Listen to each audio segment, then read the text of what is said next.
power goes back to the way that pistons work. So if you remember from, I don't know, I think it's when you learned that. Basically, converting piston power into the amount of power output from your reciprocating engine. Obviously, there's a little bit of a trick that goes into actually calculating thrust from that point, so you get into propellers and all that jazz. But the specific fuel consumption still gets you a long way just by knowing that as far as the efficiency of engines. And from that, you can get into thrust, which goes into your aerodynamic curves. Okay. Sorry. Moving on to turbines. Then it's thrust-specific fuel consumption. Because instead of a piston putting power towards a shaft, which then moves a propeller, which gives you thrust, it's a moving mass. Certain mass comes in, stuff happens, mass comes out, right? So then you have a thrust result instead of having to convert that power through the axis of your propulsion system. So that's why we have thrust-specific fuel consumptions. That's easier because you're like, oh, I already have thrust. But unfortunately, since this is more of our industry standard, usually it means a little less, and we almost convert it back to the specific fuel consumption, because that gives us a broader view of how our engine is working overall. Batteries means electric, obviously, and then we use power loading, so basically electric power. To be honest, electricity is magic. So we think of it like this, though of course there's no moving piston. And then rockets work completely differently because they carry their own oxygen or their own air type oxygenation system. So then we use specific impulse for that. None of you guys are really using rockets in your specific teams. They're still good to know about, but we're kind of going to brush over the rocket stuff a little bit today, since you're a bit time crunched when it comes to your proposals. Okay. These are some fun curves that basically show you how the different propulsion systems function in the different Mach number ranges and the equivalent SFC, specific fuel consumption, because of those. Like I said, even though thrust seems like it would be easier, we end up kind of converting it back because the industry standard is still specific fuel consumption. If you think of like the Spitfire and the P-51, those are some of our still most classic airplanes today when it comes to thinking of our aerodynamic flight loads, when it comes to thinking of dogfighting and all of that. And all of that's going to be from reciprocating engines, whether they're radial or old-fashioned inline, but it's kind of why we still go back to this. And from graphs like this, we could say, okay, I'm going to operate Mach 3, I want to go really, really fast. All of these are then out of the picture, right, because they can't operate at that high of speeds. What else are we going to be looking at when we're thinking of where different propulsion systems can operate? Altitude. Yes, altitude. And why is that? Yes, exactly. Your air changes as you go up. You get less oxygen up there. That's why the Lorax is not based in space. I read it yesterday. I have a 2-year-old, but so your amount of oxygen changes as you go up. So certain propulsion systems don't have enough air intake that they still operate, and we'll kind of get into that a little bit with the SR-71 engine. That's a few more slides away though. Actually, it's a lot of slides. But okay, so if we were to have a turbojet for a UAV, and it has a certain specific fuel consumption, and I can't do examples without writing things, so you don't even have to look at this if you don't want to, but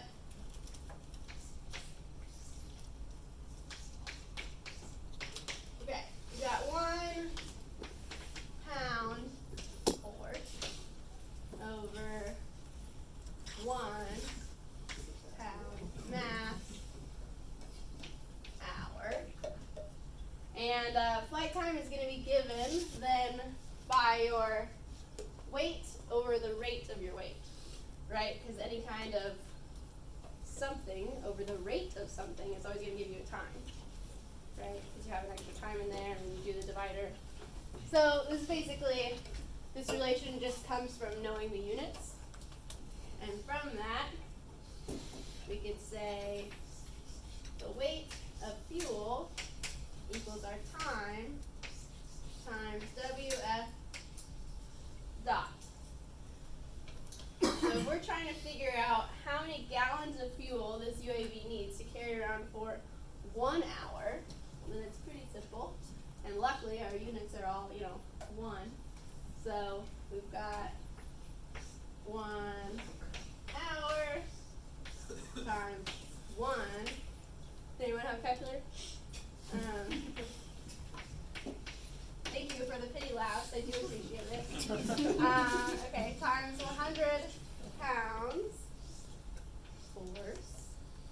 We get 100 pounds mass. And then we'll give this conversion right there. So we get 15 gallons of fuel. So what size are you thinking this UAV is going to be? Pretty big, right? 15 gallons of fuel. It's big for a UAV. So. Okay. So these aren't necessarily like really realistic numbers. It just kind of gets you thinking through what specific fuel consumption actually means, to how much fuel you might carry, and how the units kind of work. And then this relation, like I said, it just comes from knowing the units. So be very careful whenever you're looking at any kind of propulsion statistics. It'll give you all the answers. Just make sure the units you're looking at are correct. So whether it's thrust specific or specific impulse, as long as you look at the units, you should be fine.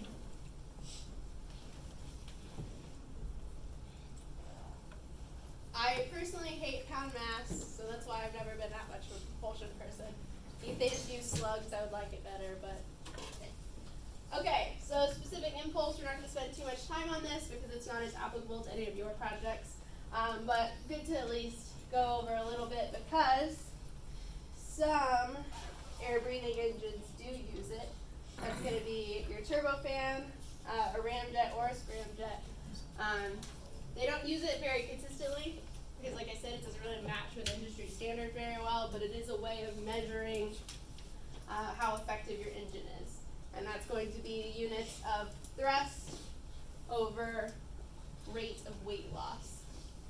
So it's a fast way to determine how much thrust comes from a certain amount of fuel. The reason that it's most important on rockets is because it's so constant with your different Mach numbers. And that makes sense, right? Because you're carrying your oxygen with you. So that's the reason that these curves change. With a rocket, it's constant because you already have your entire mixture that creates the thrust inside of your rocket, and it only changes if you decide to make it change. Like you're having liquid rocket fuel like SpaceX sometimes does, you can make it change if you have it for different types of liquid fuel, which I really have no idea if they do, but it could change throughout your path if you wanted to, but that would be your decision. It wouldn't have to do with where you're flying, both velocity or altitude wise. You're carrying your own oxygen.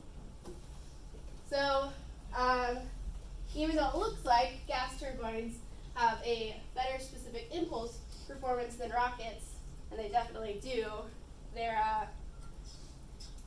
all of their operation is limited to a much lower speed, which means that in the case that specific impulse tends to be really widely known, rockets tend to have the lion's share because the fact that they're indifferent to their atmosphere. You're not entirely indifferent, obviously. There are some things that could affect the outside of the rocket.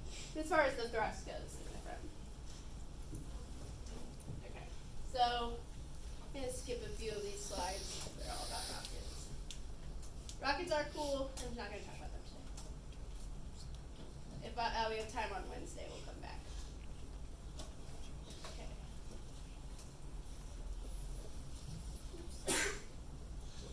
Okay. Okay. So operational environments has to go with how you choose your engine selection.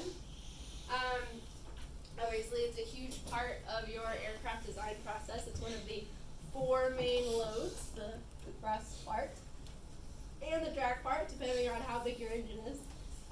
So they're normally dictated by aircraft mission profile as well as the structural requirements of your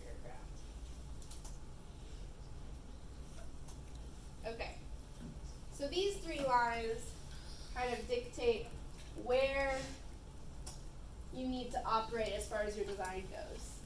So anything past this line, too heavy, airplane's gonna break. Anything smaller than this line, you basically aren't going to be creating enough thrust to take off. So you're not going fast enough, you don't have enough lift. So too big of an engine, too small of an engine, and then too hot of an engine. Most traditional aircraft can't handle crazy temperatures. Most of them are the SR-71 that ends up growing with temperature, or the X-51. The X-51 too is hypersonic. People don't ride on it. It's unmanned. Okay, so this is where we live here. Usually the structural limit isn't as much of something to consider, at least at the beginning of your propulsion requirements, because normally you have structural limitations that are more significant from your aerodynamic point of view, from gusts or day-to-day wear, etc. Okay, so now that we have our operational limits, these lines kind of show us, there's one more, yeah, show us where the different propulsion groups operate. We've got reciprocating that usually operate with a lighter aircraft up through a turbofan. And this kind of usually goes through size, but size slash a velocity, right? So this says Mach number, but if you're trying to picture it in your head, usually, at least when it comes to different groups of aircrafts, the faster you go, the bigger it is. Obviously with fighter aircraft, those get smaller again, but if you're then grouping in fighter aircraft, the pattern kind of occurs again. Like, the F-22 is a lot bigger than an F-15, for instance. And it's probably because, mostly because the bombs are bigger, but also because of this. Oh, one more, ramjet and scramjet. Those basically are just the different ways that they, did you talk about that earlier with Dr. Jacob? Ramjets and scramjets? Yeah, okay. It was a tepid response, but they released a couple nods. They're also pretty simple if you just want to Wikipedia it later. Oh, and rockets are indifferent, right? We talked about. They don't care the Mach number. They're just gonna use their thrust and go as fast as possible. So the reason VTOL is kind of funky over here like this is because the lift limit is a little bit different with your VTOL aircraft, right? It's not just what thrust you need to overcome drag to reach a certain velocities to maintain lift. It's actually going to be what thrust do you need to overcome the entire weight of your aircraft. Okay, so you can't probably see this very well, but it's in your notes, that's mostly why it's there. It basically breaks down the different types of engines. We've got reciprocating up here, turbojet, turbofan, and turboprop. The different power slash thrust equations associated, and then the different limitations. So, now you can't see that, but it'll be useful for you later, so that's why I kind of have it in the notes there. What is this? Yes, good job. If you hadn't gotten that, I would have had to leave immediately. So one of our most famous aircraft, still the fastest aircraft for people that there is. So it has kind of crazy engines that change from more standard air ingesting engines to scramjets. And there are lots of kind of crazy stories that go into it. The structural limitation that we saw in the graph before was overcome by really crazy engineering. The wing grows as it flies because it gets so hot. I'm forgetting the number. Did any of you know it? How much the wing grows? I think it was like 9 inches or something. Yeah, I was going to say something like that. That sounds right. So the wing actually grows. When it's landed, the engines are leaking all over the place because that's the only way that the engines end up working with the fuel. The fuel was not flammable in the traditional sense. If you dropped a match on it, it would not light. It was a very specific fuel for these engines. I had this as a poster on my wall when I was 5, and then when I was 8, and my dad told me that it didn't fly anymore, I cried for like 3 hours. True story. So this is a picture of a test of the engine. So it's a Pratt & Whitney J58 engine. So it goes from a gas turbine to a ramjet, depending on where it is in flight modes. Right here, we're gonna switch back really quick. So ramjet is way up here, right? So is it gonna do that part when it's going really fast or going really slow? Yay! Good job. Okay, there's this one. Okay. So basically, it has one set of engines, so that it at least has something to take off, and then when it starts going that really fast speed, it kind of changes into a ramjet.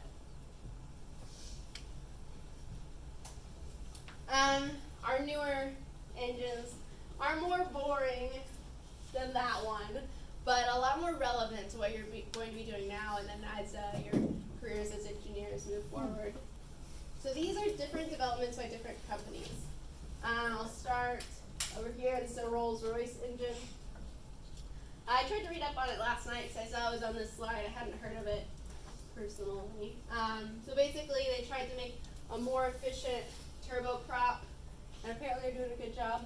So, interestingly enough, theoretically, turboprops are the most efficient. The reason that they're not more ubiquitous is because when airliners kind of surveyed their customers and said, would you fly on an airplane like this? They all said no. They were like, no, that looks old to me. That looks like a World War II plane. I would never fly on that. So even though it's the most efficient theoretically, because you have so much mass moving out here, it's not very common because of that. So dumb people ruining things for the engineers again by having opinions. But as people are, being a little less fearful, hopefully, we might see this more commonly in commercial aircraft. But it's not the only reason they're not employed. One of the more obvious ones is it looks a little easier to break, right? So when it comes to things like landing on runways that might have rocks or FOD, it's a little less protected. So planning for dummies is another reason that's not as common, but still, I think that we're going to see it more often. Right, very tiny worldview. This is a VTOL plane with, I wrote down what that acronym was, Distributed Electric Propulsion. Yeah, so, yeah, I saw the acronym and I was like, oh no, Dr. Jacobs done it again. He's made up an acronym. This is basically the idea is to load the wing with the weight and the propulsion intermittently. Can anyone think of another asset to having them spaced out like that? So when you have engine or air moving through the wing, you're actually creating more lift, right? So if you're having more air being forced, then your ratio of velocity that creates that lift is a little weird, right? Because you have a different velocity on top and bottom, but still you're basically creating a blown flap type effect. So another reason that if this were built, it would be interesting. Difficult, because it's so funky, but interesting aerodynamically as well as the propulsion system. Okay, E90. Anyone know the main reason this is new and shinier and more efficient? Composites. So they did a lot of work on composites. Their fan blades are lighter, and they're more into that, but there's probably that goes more into it than that. But as far as like the public view of what the breakthrough was, it's composites. And then from Pratt & Whitney, we've got the geared turbofan. So the amazing thing about that is basically that the fans and the back, the front and the back, which one is which, move at different rates. So that's something very new. And you're able to create a lot of new and better efficiency because of it. And actually currently, this is making the most money of the groupage, which I'm a little tiny bit biased because everyone in my family works for Pratt & Whitney, but doesn't really matter. I ended up being a fluid dynamicist, so what do I care? So. Okay, any questions on these so far? I did some Googling, so I know very low level about each of these. Okay, you can always Google on your own. Okay, here's some pictures of people sitting in engines. So, 777, I don't believe that's the original engine, because that would be pretty old. It might be a new re-engine 777, but I'm not really sure. And then, 757. So, what can we tell about the fact that there are people in them? They're large. It's basically, you want to ingest a lot of air, right? Both for improving that oxygen level and just the fact that you're moving more mass through the engine. Because that's really what gives you all of your thrust, is that amount of mass that you're moving. Okay, so there's a GE90, also big. He's wearing a tie, so that's good for him. Apparently. Okay, there you go. Also up and coming biopropulsion. How many hamsters would it take to lift an A380? A lot of hamsters.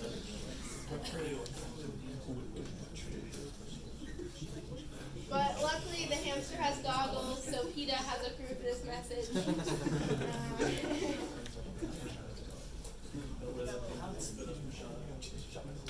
Okay, this has a funny story along with it.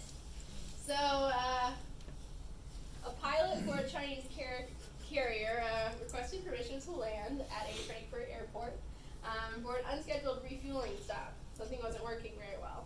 So, as soon as they landed on the ground, they noticed that the third engine, so it's a 3-engine aircraft, had been shut down because of excessive vibration. And so it wasn't looking very good. But apparently back in their other stop in China, the workers thought it would just be a good idea to damp down that vibration by strapping seatbelts on it. So what we can tell is that aircraft level seatbelts do hold up pretty well. So positive news there. So they basically landed because their fuel was running out so much, and they just thought it was like something weird. Oh, I don't know why. We just need a little more fuel, and then we'll keep going. Not that their engines were horribly inefficient because they literally strapped their blades down. After they had landed, and the German inspectors were actually like, "No, that's terrible." They had checked out all 3 of the engines. And all of them had to be taken off the aircraft before they allowed it to fly again. As you can see, that's not the only problem. These blades are pretty messed up. So, good details. Yeah, so all 3 engines had to be changed on the plane. Hopefully the people got their flights home before that happened. You can't imagine sitting on a plane for 3 months.